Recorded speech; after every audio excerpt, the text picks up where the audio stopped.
Paracetamol ശരിക്കും നമ്മുടെ ശരീരത്തിന് സേഫ് ആയിട്ടുള്ള ഡ്രഗാണോ?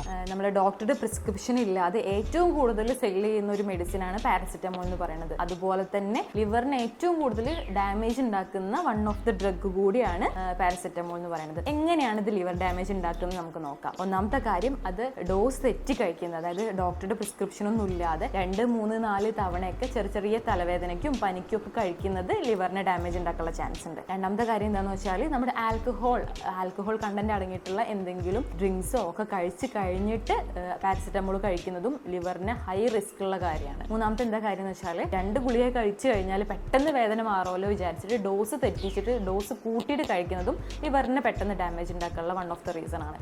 ഇനി അടുത്ത കാര്യം എന്താണെന്ന് വെച്ചാൽ, നമ്മൾ ഭക്ഷണം കഴിക്കാതെ വെറും വയറ്റിൽ നമ്മൾ പാരസിറ്റമോൾ കഴിക്കുന്നതും പലപ്പോഴും ലിവർ ഡാമേജിലേക്ക് നയിക്കാറുണ്ട്. നമ്മൾ OPDയിലൊക്കെ വരുന്ന ലിവർ ഡാമേജ് ആയിട്ടുള്ള യങ് പേഷ്യൻസിന് മോസ്റ്റ് ഓഫ് ദ ആൾക്കാർക്കും പാരസെറ്റമോൾ ഓവർ യൂസ് എന്നുള്ളത് ഒരു കോമൺ ഹിസ്റ്ററി ആയിട്ട് നമ്മൾ കാണാറുണ്ട്.